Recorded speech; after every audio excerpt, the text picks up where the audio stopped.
Let's take a look at some bullish Kaspa news and take the pulse of the Kaspa community as a whole. Let's jump right on into it. All right, guys, so Kaspa's price is sitting at 16.73 cents today, and it's down 0.64% on the day. The whole market's pretty red and a lot of double-digit red candles, and Kaspa's holding actually pretty well again. I know we're getting used to saying that, but along those lines, I wanted to show you here that when the market bleeds, you can always count on Kaspa holding strong relatively. Kaspa dominance is back at 0.20%. So again, the market's bleeding and Kaspa is holding up very well considerably. And as you can see right here, this is the Kaspa dominance and it's continuing to climb comparative to the market as a whole. So good news there. The other thing I wanted to go over today was we'll take a look at another one of Mr. Kaspa's posts here, and the hash rate again is continuing to climb. And we have now topped out at 947.5 petahash. It's currently sitting a little bit lower than that at, I believe, just under 900, but it fluctuates. And nonetheless, the hash rate chart is up and to the right and is still going fairly parabolic, and the price will follow at some point. It's just a matter of time. So another extremely bullish metric for Kaspa, where the hash rate is going to go above petahash level and get into the 1 exahash level. So continuous good news there. The dominance is going up relative to the market, as well as the hash rate going up parabolically still. Next, let's take a look at this. MEXC exchange wallets were being drained. And Mr. Kaspa, again, I spoke with a friend at MEXC regarding a recent mass transition of wallets. When a user sends Kaspa to MEXC, it is usually stored within a hot wallet. They have hundreds of hot wallets, each holding hundreds of thousands / millions of Kaspa. This is vital for risk management, as they don't want to hold too much of an asset in one place. Yesterday, MEXC amalgamated many wallets, 600 million coins, into one main public wallet. But why are they merging wallets now? I speculate that it is for an upcoming OTC deal with another large entity or exchange. MEXC total reserves are public info and have been decreasing rapidly since the implementation of advanced KYC procedures. You should never hold your crypto on a centralized exchange, especially one that is not licensed in the USA. US crypto regulations is extreme. Since FTX, the US government has imposed strict standards that licensed exchanges must adhere to. Best practices to store your cash: Tangem, Caspium, Ledger, or OneKey. If you don't own your keys, you don't really own the coins. And I wanted to bring this up because I stress to you guys on almost every single video to get your coins, get your funds off of exchanges and off of hot wallets. And there's exchanges that keep your funds when you leave them on their exchange in a hot wallet. So not only are you keeping it on an exchange, but the exchange is keeping it in a hot wallet, which is highly hackable. So there's a reason why I keep telling you guys to get yourself a cold storage wallet. Tangem is my favorite wallet, obviously. It's easiest to use and it's the cheapest as far as price point compared to other wallets, which is why I stress about using a Tangem wallet. But there's other ones as well. OneKey and Ledger also has a vault where you can keep Kaspa in. Both of those wallets are a lot harder to use for beginners, and that's why I keep pounding the Tangem wallet into your guys' brains, because it's easy and it's cheap and it's very secure and it gets your funds off of these exchanges. So what happens if MEXC, I know a lot of you guys don't keep your funds on MEXC because it KYCs now. If you're new to the market, this is the exchange that a lot of us 2 years ago used to use to purchase, and then we would move it onto a cold storage wallet. But there's a lot of other exchanges out there that are very similar to MEXC, and if they have issues, then what they're going to do is they're just going to lock up everybody's funds, right? If they have a hack of their hundreds of hot wallets that they keep your money in, your money is gone. They're not going to refund you. They're going to lock out everybody's account and potentially just disappear. Kind of like what FTX did. Now, FTX was more of a nefarious thing, I think.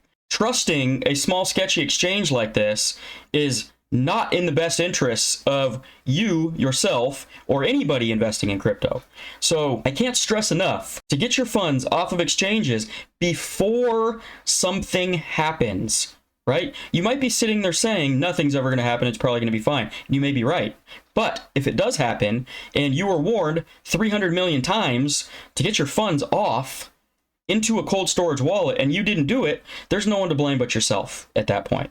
So while we're on the topic, if you do want a discount when purchasing a Tangent wallet, use code CatDaddy at checkout. And there's a lot to be said with the fact that you do not want to be holding tens of thousands, hundreds of thousands, or millions of dollars on a exchange or on a hot wallet, or in the situation of MEXC, it's an exchange that holds your crypto in a hot wallet. It's a double-edged bad scenario. So even if your portfolio isn't that big right now, it's going to grow massively in the next 6 to 12 months. Get your money off of exchanges. Get your money out of hot wallets before it grows into a massive amount of money, okay? I'm begging you. I do not want you guys to lose your funds. If you don't want the discount, don't use it. Get a Tangent wallet anyways. I don't care. Just get one, right? Just get one. If you don't want the 10% off, I don't care. But get yourself a wallet regardless before something bad happens. Okay, I'll get off my soapbox now. And lastly, for all you miners out there, I don't know if you've seen, but Ice River, one of the biggest suppliers of Kaspa miners, have dropped their prices significantly. And I don't know why. Maybe it's just because the hash rate's growing, the difficulty's getting harder, and the release schedule of Kaspa coins is, getting less and less. Nonetheless, we have KRC20 that's going to be launching fairly soon, and that is going to bring more revenue to the miners based on fees when people make transactions. So these profits that you're seeing diminish on these machines right now are probably going to grow. I don't know by how much. It depends on how much usage KRC20 tokens get. Based on the sample size, it seemed to be quite a lot. So I would imagine that the revenue for these miners are going to go up during that period once KRC20 launches. But nonetheless, you've got the Ice River, the KSO Ultra at $129 right now per machine. And even their largest machine that they offer is only $3,200, $3,300, and that's 15 terahash. It runs at 3,400 watts. The KSO Ultra runs at, I think, 100 watts, so it doesn't really affect your electricity. You're just basically getting profit off of this thing, after you've recouped your initial investment here. But what I want to show you here is the amount of money that you can make per day on these things as it stands right now. Right? As the release schedule, continues every month or so, it's going to be slightly less. But if we come over here to the ASIC miner value, you've got, so that $3,300 machine that Ice River is offering is printing you about, and this is after electricity costs, and they're estimating your electricity costs are going to be probably within the 10 to 12 kilowatt per hour range, because that's usually average. It doesn't say it here, but they're estimating that about $10 a month it's going to cost you to run this thing, and you're going to be making $13.31 per day mining with this thing, providing your electricity is around that 10 to 12 kilowatt per hour range, right? If it's more than that, then you're going to be making less profit. And if it's less than that, you're going to be making more profit. So this thing before electricity makes $23 per day. And you can do the math on that and average it out, per month. And you'll be, before electricity, be making about $700 a month, and after about $400 a month, right? So in a year's time, after electricity, you will, well, in less than a year's time, you'll recoup your initial purchase price back from the unit. And usually in mining, you technically, anything under a year is actually pretty good as far as recouping your original amount for the units. Coming back over here, that is their heaviest machine, right? You're spending about $3,300 and you're getting about $13 a day. You'll recoup your money in less than a year. And you'll also be mining Kaspa. Technically, you're probably going to recoup your money in far less than a year because we're going into a bull run and the price of Kaspa is going to increase drastically, which will then make your time period of recouping your money a lot faster. If we come down here to the Ice River KSO Ultra, this thing is a smaller machine. Keep in mind, it doesn't really use much electricity at all. This is roughly saying it's probably about 30 cents a day in electricity, and your income is going to be 63 cents a day. So it doesn't sound like that much. Your profit is going to be 34 cents a day. So you're roughly, you're making $10 monthly and $124 in the year, and you're recouping the cost of this in less than a year again. Keep in mind that the price of Kaspa will go up, and in theory, you should recoup your money faster because we are in a bull run year.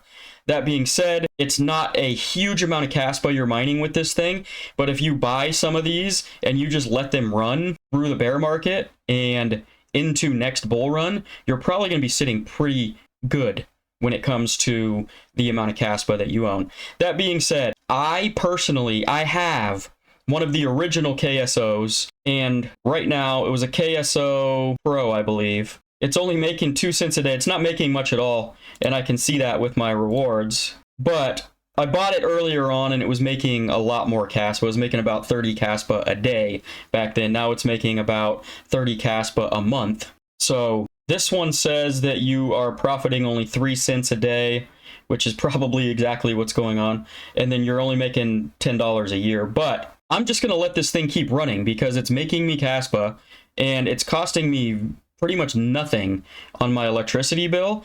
And so the longer it runs, the more Kaspa I make, even though it's a small amount. I believe that it's going to pay off in the future. Now, I bought it when the hype of Kaspa was, somewhere between 1 and 3 cents. And I've been mining ever since then. But my typical strategy, so I have a GPU, 2 GPU mining rigs, and I have one KSO Pro. And my strategy for buying miners is usually in the bear market, because although you can make some decent profit if you bought some right now, because the bull run's right around the corner, it's probably better efficiently wise and financially to just buy Kaspa outright right now, because we're right on the verge of price appreciation, and it's going to take you a little while to mine what you can potentially buy right off of the press right now. So I don't know that I would, unless you really want to just help the network and you just love mining, now is probably not the best time to buy these things unless you have an extremely long outlook on the profits that you're going to make on these miners. The best time in general to buy anything, whether it be GPUs for mining, whether it be ASICs for mining, whether it be, anything mining related, is in the depths of the bear market, because everything is dead, right? All you hear in the news is this project's dead, this project's dead, this project's dead. All the prices of the projects are hitting rock bottom, and the miners are dirt cheap. And if you buy them then and you start mining them when the price is super low for 2 years before the bull run starts next time around, then you're getting a much better return on investment, in my opinion, than buying something now and not getting a ton of mined coins out of it this cycle because the bull run's already in progress. So that's just my take on the whole mining spectrum when it comes down to it. But I did want to point out that the prices right now are extremely cheap on these things. I would imagine they're going to get cheaper in the bear market when everything is labeled dead. But if you are in it for the long haul and you don't care about how long it takes you, you just want to start mining Kaspa and you want to help the network and decentralize the network even more, then these prices are pretty good right now.